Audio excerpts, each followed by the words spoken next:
Hey, good morning, everyone. Grace and peace. Welcome to Find the Intersection. My name is Paul Dezay, and it is Thursday, which means we are talking about the Psalm. So we're going to be talking about Psalm 99 here in a second. How's everybody doing out there? Everybody having an okay morning? All right, well, let's jump in. Psalm 99. So the context of this psalm is that the psalmist is calling the nations to worship the Lord who rules from Zion. This is categorized as an enthronement psalm. Oftentimes these psalms, there's a section of them in the 90s there, that are used kind of as liturgy when a new king is brought in. And so they would read through these psalms. It's interesting, this particular psalm doesn't mention David. Some commentators speculate that this is, the post-Bathsheba thing, and David is, his name is left out. They talk about Moses and Aaron and Samuel, but they leave his name out because of, what he went through. It's interesting. So as they bring in a new king, they read these liturgies and they remember the lives of Moses and Aaron and Samuel. All right, so let's jump in a few things. The mention of holiness is very significant in this passage, mentioned many times. This holiness is God's separateness, his otherness. It marks him as set apart. And in the days of Moses, as we've talked about this week, going up to the mountain, not be able to see God, but to get a glimpse of his glory and how that radiated and marked him as somebody who had been in the presence of God. This holiness, this otherness, was something that was terrifying to the Israelites, but it was also, when the psalmist moved, it would have been terrifying and spectacular to other nations. And so Zion is the place, is the mountain of where Jerusalem would have been founded upon. It would have been a light to the world, and it was the place in which the holiness of God resided. There's mention of cherubim, which would have been the golden angels that were on the top of the Ark of the Covenant, and they believed that God himself, the Shekinah glory of God, resided there on the mercy seat on the Ark of the Covenant, which would have been housed in the temple, in the Holy of Holies.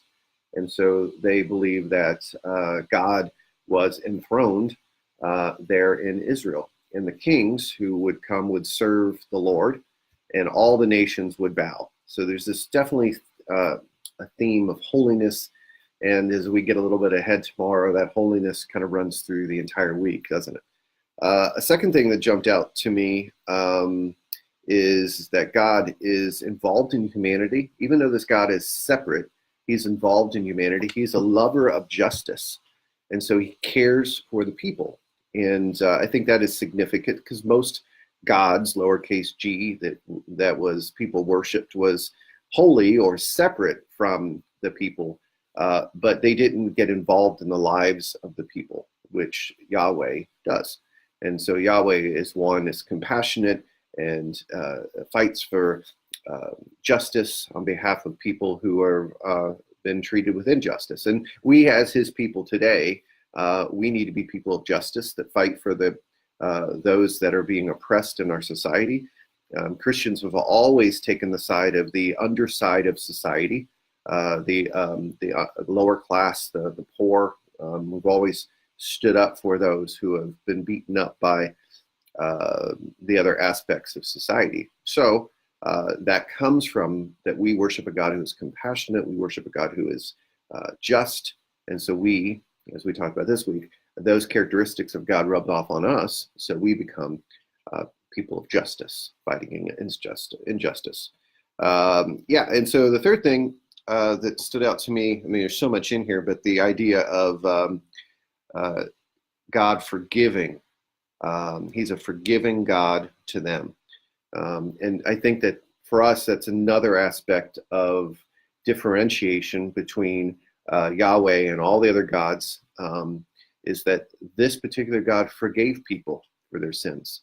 And why, yes, there is punishment and discipline within the scriptures, even mentioned in the psalm, this God, Yahweh, forgives. Now, when we take a look at Jesus, the full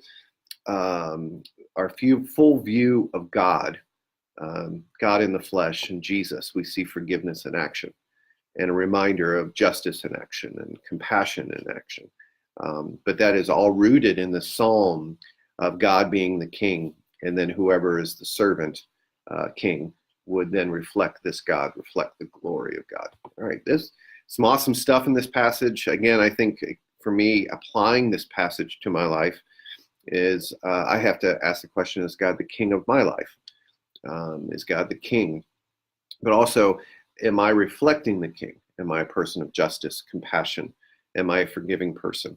All of those things are rubbing off on me the more time I spend with Jesus. As I practice the grace habits of scripture and prayer and things like that, God rubs off on me. And so I become more and more and more like him. His glory transforms my life.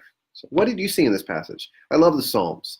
I mean, the Psalms are like these, this prayer book of the Jewish people and a prayer book of the early church. And we see so much emotion. We see good and bad and ugly all wrapped up in there as people are writing songs and prayers that reflect their viewpoint in this, what their relationship with God is. So why don't you, if you would, share with me what you found in this passage, what stood out to you. And we will be back tomorrow to talk about the intersections, my favorite day of the week. All right, I'll see everybody. Have a great day.